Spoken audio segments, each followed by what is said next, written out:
హైదరాబాద్ నగరంలో హైడ్రా పేదల ఇళ్లను కూల్చుతోందని కేంద్ర సహాయ మంత్రి బండి సంజయ్ ఆగ్రహం వ్యక్తం చేశారు. నరేంద్ర మోదీ ప్రభుత్వం ప్రధాని ఆవాస్ యోజన కింద 4 కోట్ల ఇళ్లను నిర్మిస్తే తెలంగాణలో కాంగ్రెస్ ప్రభుత్వం మాత్రం కూల్చివేత ప్రభుత్వంగా మారిందని విమర్శించారు. హైడ్రాకు పెద్దవాళ్ల ఇళ్లు కనిపించడం లేదని ఆరోపించారు. కేవలం పేదల ఇళ్లు మాత్రమే కూల్చుతున్నారని అన్నారు. కామారెడ్డిలో నిర్వహించిన మీడియా సమావేశంలో బండి సంజయ్ మాట్లాడుతూ బఫర్ జోన్ లో ఎఫ్టీఎల్ లో ఉన్న ఎన్ని ఇళ్లను కూల్చివేశారో లెక్కలు తీయడానికి సిద్దమా అని సవాల్ చేశారు. మూసి ఒడ్డున గాంధీ విగ్రహం పేరిట ఖమ్మంలో భూదాన్ పేదల ఇళ్ల కూల్చివేతలు చేపట్టారని ఆగ్రహం వ్యక్తం చేశారు. కాంగ్రెస్ బీఆర్ఎస్ పార్టీలలోనే హిందూ నాయకులు కార్యకర్తలు ఒక్కసారి అర్థం చేసుకోవాలని, దేవాలయాలపై దాడులు జరుగుతుంటే స్పందించాలని బండి సంజయ్ విజ్ఞప్తి చేశారు. హిందూ ధర్మ పరిరక్షణ కోసం అన్ని పార్టీల జెండాలు పక్కన పెట్టి కేవలం కాషాయ జెండాను కట్టుకుని కోట్లాడుదామని పిలుపునిచ్చారు. బాన్సువాడలో జరిగిన ఘటన దురదృష్టకరమని తెలిపారు.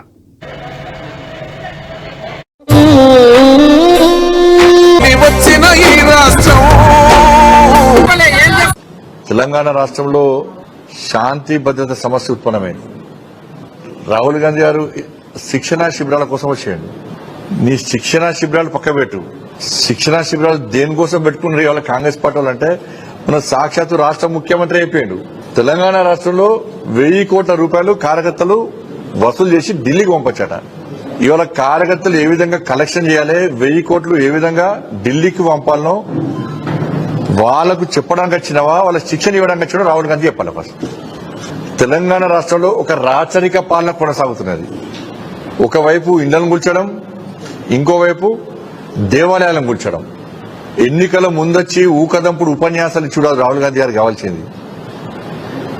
ఇవాళ ఏ మాత్రము ఈ తెలంగాణ రాష్ట్రంలో పేద ప్రజల మీద నీకు చిత్తశుద్ధి ఉంటే నువ్వు ఎన్నికల ముందు మాట్లాడడానికి కట్టుబడి ఉన్నట్టయితే ఇవాళ రాహుల్ గాంధీ గారు ఇవ్వాల్సింది శిక్షణా శిబిరాలు కాదు, హైడ్రా కూల్చివేతలో పేద ప్రజలు పడ్డ ఇబ్బందులు, గాంధీ విగ్రహం పేరుతోని మూసీ ప్రాంతంలో పేద ప్రజల ఇండ్లు కూలగొట్టిన ప్రాంతాన్ని, ఖమ్మంలో అక్రమంగా 800 ఇండ్లు భూదాన్ పేరుతోని కూలగొట్టిన ప్రాంతాన్ని రాహుల్ గాంధీ గారు సందర్శిస్తే రేవంత్ రెడ్డి గారి పాలన, కాంగ్రెస్ పార్టీ పాలన విషయంలో ప్రజలు ఏమనుకుంటున్నారో రాహుల్ గాంధీ గారికి తెలుస్తుంది.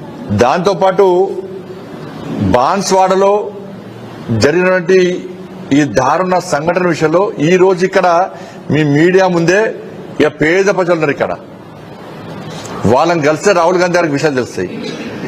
ముత్యాలమ్మ గుడిని సందర్శించాలి దాడి జరిగిన విషయం తెలుసుకోవడానికి. జుబ్లీస్ పెద్దమ్మ తల్లి గుడిని సందర్శించాలి ఏ విధంగా దాడి జరిగిందని చెప్పని. హైదరాబాద్ లో 3 దేవాలయాల చాంద్రాయణ గుట్టతో పాటు 3-4 దేవాలయాలు దాడులు జరిగినాయి. హనుమాన్ టెంపుల్ దాడులు జరిగినాయి. పురాతన చరిత్ర గెలవనటి హనుమాన్ దేవాలయం దాడులు జరిగినాయి. దాన్ని సందర్శించాలి రాహుల్ గాంధీ గారు. షాద్నగర్ లో జరిగినటువంటి నవగ్రహాల గుడి మీద జరిగిన దాడి గురించి రాహుల్ గాంధీ గారు సందర్శించాలి. సంతోష్ నగర్ లో జరిగిన దాడుల సంఘటన విషయంలో రాహుల్ గాంధీ గారు సందర్శించాలి. ఈ తెలంగాణ రాష్ట్రంలో దేవాలయాల మీద జరుగుతున్న దాడుల గురించి, ఆ దాడులు జరిగిన సంఘటనల పరిస్థితి తెలుసుకోవడానికి వాటిని సందర్శిస్తే ఇవాళ తెలంగాణ ప్రజలు హర్షిస్తారన్న విషయాన్ని రాహుల్ గాంధీ గారు గుర్తుంచుకోవాలి. లోక్సభ ప్రతిపక్ష నేత కాంగ్రెస్ సీనియర్ నాయకులు రాహుల్ గాంధీ ఇవాళ తెలంగాణలో పర్యటించనున్నారు. తెలంగాణ ఏపీ కాంగ్రెస్ పార్టీల రాజకీయ వ్యవహారాల కమిటీల సంయుక్త సమావేశంలో పాల్గొన్నారు. వికారాబాద్ లోని ఎస్ఏపీ ఆర్ట్స్ అండ్ సైన్స్ కాలేజీలో సమావేశం జరిగింది. పార్టీ సంస్థాగత బలోపేతం, ముఖ్యంగా తెలంగాణలో జరగనున్న రాజ్యసభ ఎన్నికలపై చర్చలు జరిగాయి. ఇవాళ ఉదయం ఏఐసీసీ ప్రధాన కార్యదర్శి కేసీ వేణుగోపాల్ తో కలిసి శంషాబాద్ లోని రాజీవ్ గాంధీ అంతర్జాతీయ విమానాశ్రయానికి చేరుకున్న రాహుల్ గాంధీకి సీఎం రేవంత్ రెడ్డి స్వాగతం పలికారు. అక్కడి నుంచి సీఎం రేవంత్ తో కలిసి ఆయన వికారాబాద్ కు బయలుదేరారు. వికారాబాద్ లో ఉప ముఖ్యమంత్రి మల్లు బట్టి విక్రమార్క, టీపీసీసీ అధ్యకుడు మహేష్ కుమార్ గౌడ్, ఏపీసీసీ అధ్యకురాలు వైఎస్ షర్మిల రాహుల్ కు స్వాగతం పలికారు. ప్రస్తుతం సిట్టింగ్ సభ్యులతో ఉన్న అభిషేక్ మను సింఘ్వి, కేఆర్ సురేష్ రెడ్డి పదవీకాలం ఏప్రిల్ 9తో ముగియనుంది.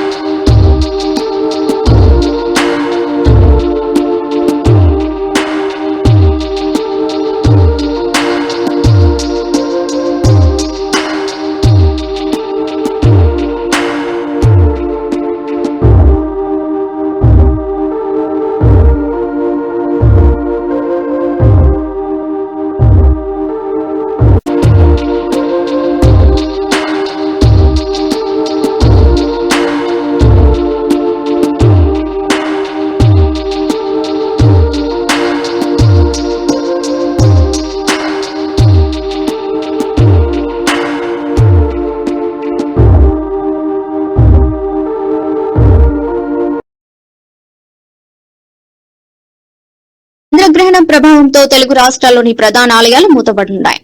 ఖగోళ శాస్త్రం, హిందూ ధర్మశాస్త్రం ప్రకారం గ్రహణ సమయంలో ఆలయాలను మూసివేసి గ్రహణానంతరం సంప్రోక్షణ, శుద్ది కార్యక్రమాలు నిర్వహించడం ఆనవాయితీగా వస్తుంది. ఈ నేపథ్యంలో తిరుమల తిరుపతి దేవస్థానం సహా ప్రముఖ పుణ్యక్షేత్రాలైన శ్రీశైలం, విజయవాడ కనకదుర్గమ్మ ఆలయం, యాదగిరిగుట్ట మరియు వేములవాడ రాజన్న దేవాలయాల అధికారులు ఇప్పటికే కీలక ప్రకటనలు విడుదల చేశారు. గ్రహణం ప్రారంభానికి కొన్ని గంటల ముందే ఆలయ గర్భాలయ ద్వారాలను మూసివేస్తున్నట్లు, ఆ సమయంలో భక్తులకు దర్శనాలు సహా అన్ని రకాల కైంకర్యాలు నిలిపివేస్తున్నట్లు స్పష్టం చేశారు. మధ్యాహ్నం నుండే ప్రభావం మొదలు కానుండటంతో భక్తులు తమ పర్యటనలను తదుగణంగా మార్చుకోవాలని కమిటీలు విజ్ఞప్తి చేస్తున్నాయి. తిరుమలలో గ్రహణం కారణంగా అన్నప్రసాద వితరణ, సర్వదర్శనంలో మార్పులు ఉండనున్నాయి. గ్రహణం ముగిసిన తర్వాత ఆలయాలను శుద్ది చేసి పుణ్యవాచనం నిర్వహించిన అనంతరం తిరిగి భక్తులను దర్శనాలకు అనుమతించనున్నారు.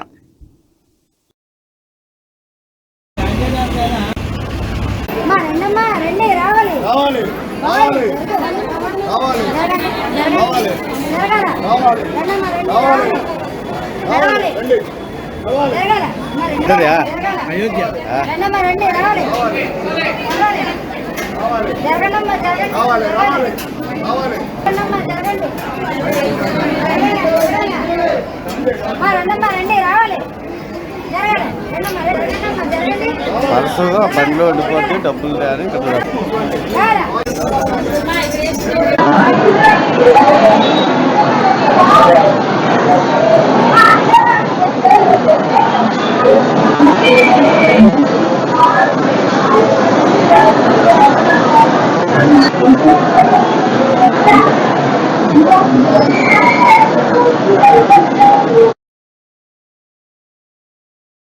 గద్వాలపట్నం శివారు రోడ్లపై ప్రయాణించాలంటేనే సామాన్య ప్రజలు బెంబేలెత్తిపోతున్నారు. కొంతమంది హిజ్రాలు గుంపులుగా చేరి వాహనదారులను అడ్డుకుంటూ చేస్తున్న వసూళ్లు ఇప్పుడు పరాకాష్ఠకు చేరాయి. అత్యవసర పనుల మీద వెళ్తున్న వారిని, రోగులను, కనీసం పరీక్షలకు వెళ్లే విద్యార్థులను కూడా వదలకుండా వారు చేస్తున్న హల్చల్ స్థానికంగా పెను సంచలనంగా మారింది. తాజాగా ఘటన అందరినీ మనసుల్ని కలిచివేస్తుంది. ఒక తండ్రి తన కూతురుని పరీక్షా కేంద్రానికి తీసుకెళ్తుండగా శివారు రోడ్డుపై హిజ్రాలు వారిని అడ్డుకున్నారు. పరీక్షకు సమయం మించిపోతుందని, తన దగ్గర చిల్లర లేదని, దయచేసి వదిలేమని ఆ తండ్రి ఎంత వేడుకున్నా కనికరించలేదు. చివరకు 500 రూపాయల నోటు ఇవ్వగా, మా దగ్గర చిల్లర లేదు, చిల్లర వచ్చే వరకు ఇక్కడే ఆగు అంటూ ఆ తండ్రిని అక్కడే నిలిపివేసి మానసిక క్షోభకు గురి చేశారు. ఒక విద్యార్థి భవిష్యత్తును పణంగా పెట్టి వారు ప్రవర్తించిన తీరుపై సర్వత్రా విమర్శలు వ్యక్తమవుతున్నాయి. వీరి ఆగడాలు కేవలం విద్యార్థులకే పరిమితం కాలేదు. ఆరోగ్యం బాగాలేక తమ కుటుంబ సభ్యుల్ని బైక్లపై ఆసుపత్రికి తీసుకెళ్తున్న సమయంలో లేదా బంధువులకు ప్రమాదం జరిగిందని ఆందోళనతో వెళ్తున్నా సరే వీరు మాత్రం తగ్గేది లే అన్నట్లుగా వివరిస్తున్నారు. డబ్బులు ఇస్తేనే కదిలేది అన్నట్లుగా ప్రయాణికులను వేధిస్తున్నారు.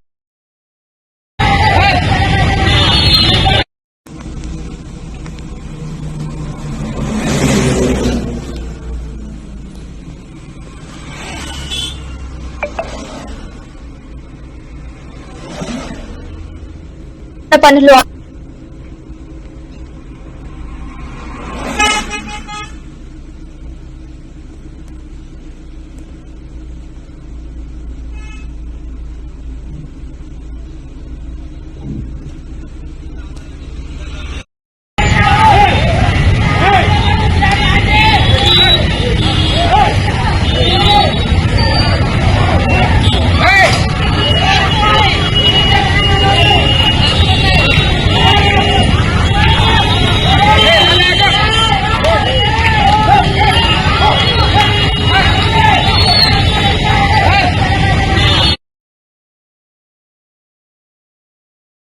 అమరావతి నిర్మాణ పనులు ఆలస్యంపై మంత్రి నారాయణ తీవ్ర ఆగ్రహం వ్యక్తం చేశారు. త్వరగా పూర్తి చేయాలని, చేయలేకపోతే వెళ్లిపోవాలని అసహనం వ్యక్తం చేశారు. అమరావతిలో గెజిటెడ్ అధికారుల కోసం క్వార్టర్స్ నిర్మిస్తున్న విషయం తెలిసిందే. అయితే ఈ పనులను షాపూర్జీ పల్లోంజీ కన్స్ట్రక్షన్ సంస్థ ఆలస్యంగా నిర్మిస్తోంది. దీంతో మంత్రి నారాయణ పనులను పరిశీలించారు. పనులు ఆలస్యంపై ఇక్కడ పనిచేస్తున్న 2 ప్రతినిధులపై మండిపడ్డారు.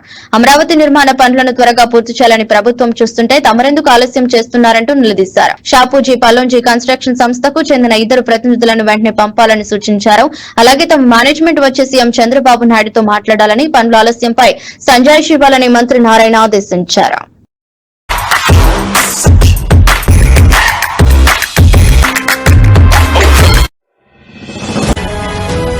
రోడ్లను పోలీస్ డిపార్ట్మెంట్ వాళ్ళు ఐడెంటిఫై చేశారు. దాంట్లో అక్కడక్కడ కొద్దిగా బాటిల్ నెక్స్ ఉంటే వాటిలన్నింటినీ క్లియర్ చేయమని నిన్న చెప్పడం జరిగింది. దానికి అధికారులకు ఆదేశించాం. వాళ్ళు ఆల్మోస్ట్ ఆ వర్క్ కూడా 70% చేశారు. ఈరోజు ఈవినింగ్కి ఆ వర్క్ కంప్లీట్ చేయడం జరుగుతుంది. అదేవిధంగా పార్కింగ్ ప్లేసులు కూడా ఒక 11 ప్లేస్లు ఐడెంటిఫై చేశారు. నిన్న ముఖ్యమంత్రి గారు రివ్యూ చేస్తూ ఆ 11 ప్లేసులు పార్కింగ్ ప్లేసులు ఏదైతే ఉన్నాయో వాటిని అవసరమైతే కొన్ని పెంచమన్నారు. దాని విషయమే డిస్కస్ చేయడం కోసం ఈరోజు పోలీస్ డిపార్ట్మెంట్ వాళ్ళు, కలెక్టర్ గారు అందరూ రావటం జరిగింది. ఏదైతే అమరావతి రాజధాని కోసంగా 2015 జనవరి 1 నోటిఫికేషన్ ఇచ్చారు ల్యాండ్ పుల్లింగ్కి. 2015 జనవరి 1 అక్కడ దిగి రారు. వాళ్ళు ఎవ్రీ మినిట్ క్యాలిక్యులేట్ చేసుకుంటుంటారు. అందువల్ల ఖచ్చితంగా ఒక ఇంటర్నేషనల్ ఎయిర్పోర్ట్ కట్టాలనే ఉద్దేశంతో, అంతేకాకుండా హైదరాబాదు నగరం అసలు ఒక వైబ్రేషన్ వచ్చిందంటే ఆ రోజు నేషనల్ గేమ్స్ కండక్ట్ చేశారు సీఎం గారు. నేషనల్ గేమ్స్ కండక్ట్ చేసినప్పుడు అనేక ఇన్ఫ్రాస్ట్రక్చర్ వచ్చింది. అందుకని ఒక స్పోర్ట్స్ సిటీ కూడా ఇక్కడ ఏర్పాటు చేయాలని యాక్చువల్గా ఆదేశించారు. అలా ఒక స్పోర్ట్స్ సిటీ, ఒక స్మార్ట్ ఇండస్ట్రీస్, ఒక ఎయిర్పోర్ట్ రావాలంటే మరికొంత ల్యాండ్ కావాలి. దానికి కావాల్సిన ల్యాండ్ అక్విజిషన్లు తీసుకోవచ్చు. మనకున్న చట్టాల ప్రకారం ల్యాండ్ అక్విజిషన్ అయితే రైతులు నష్టపోతారు. మరొకటి రైల్వే ట్రాక్ ఉంది, రైల్వే ట్రాక్ వస్తుంది. ఆ రైల్వే ట్రాక్ సంబంధించిన ఊళ్ళలో రైతులందరూ వచ్చి అడిగారు, సార్ మాది ల్యాండ్ పుల్లింగ్లో తీసుకోండి, ల్యాండ్ అక్విజిషన్ తీసుకోవద్దు. ల్యాండ్ 19లోనే డిజైన్ చేసాం యాక్చువల్గా. అయితే ప్రభుత్వం పోయింది కాబట్టి గత ప్రభుత్వం దాన్ని వదిలేసింది. రాష్ట్రంలో ప్రభుత్వ పాలన వివిధ శాఖల పనితీరుపై ప్రజల్లో సానుకూల దృక్పథం పెరిగేలా అధికారులు కృషి చేయాలని ముఖ్యమంత్రి చంద్రబాబు నాయుడు స్పష్టం చేశారు. అమరావతిలోని క్యాంపు కార్యాలయంలో ఆర్టీజీఎస్ పబ్లిక్ పర్సెప్షన్ పై ఆయన ఉన్నత స్థాయి సమీక్ష నిర్వహించారు. ఈ నెల నుంచి ప్రభుత్వ సేవలపై ప్రజల సంతృప్తి స్థాయి కనీసం 80 నుంచి 90% తగ్గకుండా చూడాలని అధికారులను ఆదేశించారు. ప్రజా సంక్షేమ పథకాల అమలులో అలసత్వం వహించకూడదని హెచ్చరించారు. ముఖ్యంగా పెన్షన్ల పంపిణీలో ఇంకా లోటుపాట్లు ఉన్న స్వర్ణ గ్రామాలు, వార్డులపై ప్రత్యేక దృష్టి సారించాలని సూచించారు.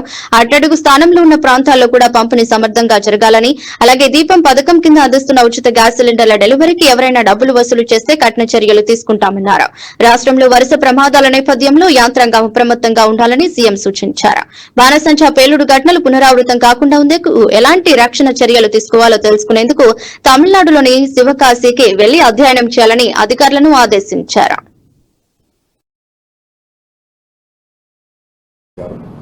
9 నెలల్లో మీరు చూస్తే అనేక హామీల్ని అమలు చేసుకుంటూ వచ్చాం. ఇప్పటికి పింఛన్లు దేశంలో ఎక్కడా లేదు. 4,000 రూపాయలు నా జీవితాలు నేను చూశాను. 2,000 నుంచి 200 నుంచి 2,000 చేశాం. మళ్లీ 3,000 అయితే దాన్ని 4,000 చేశాం. తెలుగుదేశం పార్టీ 40 రూపాయలతో ప్రారంభించిన పింఛను ఈ రోజు 4,000 రూపాయలు దేశంలో ఎక్కడా ఇచ్చే పరిస్థితికి వచ్చాం. అదే మరి దివ్యాంగులకి మీరు చూస్తే 6,000 రూపాయలు చేశాం. అది కూడా 5,000 రూపాయల నుంచి 6,000 నేనే చేశాను. 2014లో 500 ఉంటే దాన్ని 3,000 చేసి మళ్లీ ఇప్పుడు 6,000 చేశాం. ఇది కాకుండా మీరు చూస్తే కిడ్నీ పేషెంట్స్ గాని, డయాలసిస్ చేసుకునే వాళ్ళు గాని, ఇలాంటి వాళ్ళు చాలా మంది ఉన్నారు. లెప్రసీ పేషెంట్స్ గాని, ఇలాంటి వాళ్ళందరికీ 10,000 రూపాయలు ఇస్తున్నాం. కొంతమంది బెడ్ రిడన్ అయిపోయారు. వాళ్ళకు ఒక మనిషి కావాలి అసిస్టెంట్. దానికి మానవతా దృక్పథంతో 15,000 రూపాయలు ఇస్తున్నాం. ఈ దేశంలో నాకు తెలిసి ఎక్కడ ఇవ్వడం లేదు. ఈ ఒక్క కార్యక్రమంకి 33,000 కోట్ల రూపాయలు సంవత్సరానికి ఖర్చు పెడుతున్నాం. This is the biggest DBT welfare programme. మీరు గుర్తుపెట్టుకోవాల్సిన అవసరం ఉంది. ఇంత చేసినప్పుడు ప్రజల్లో ఎప్పటికప్పుడు రిమైండ్ చేయడం కోసం 1 తారీఖు ఇస్తున్నాం. పేరు కూడా పేదల సేవలను పెట్టుకొని మనం ముందు తీసే పరిస్థితికి వచ్చాం. జీరో పావర్టీ P4 ఇది ఒక గేమ్ చేంజర్ గా తయారవుతుంది. దీన్ని మనం ఈ నెలలోనే ఇనాగరేట్ చేస్తున్నాం. High net worth individuals, even big companies కూడా they can adopt people. Last mile 20% అన్నాం. దానికి కూడా ఒక ఎక్సర్సైజ్ చేశాం. ఎందుకంటే మనం క్యాలిక్యులేషన్ లో తప్పు చేసినాం, లేకపోతే ప్రజల్లో ఒక రాంగ్ ఇన్ఫర్మేషన్ పైన ప్రాబ్లం వస్తుంది. కాబట్టి ఒక 20 లక్షల మందిని మనం ఐడెంటిఫై చేస్తాం. ఒక చాయిస్ వదిలిపెడతాం. మిగిలిన వాళ్ళని కొంతమంది వాళ్ళు ఎవరన్నా ఎక్స్క్లూడ్ అయింటే they want include, will include. ఒక 10 లక్షల వరకు ప్రయోజనం పెట్టుకుందాం. ఎవరన్నా అడాప్ట్ చేసుకున్న వాళ్ళు వచ్చి మేము వీళ్ళు కూడా చేసుకుంటామంటే విల్ గివ్ దట్ ఆప్షన్.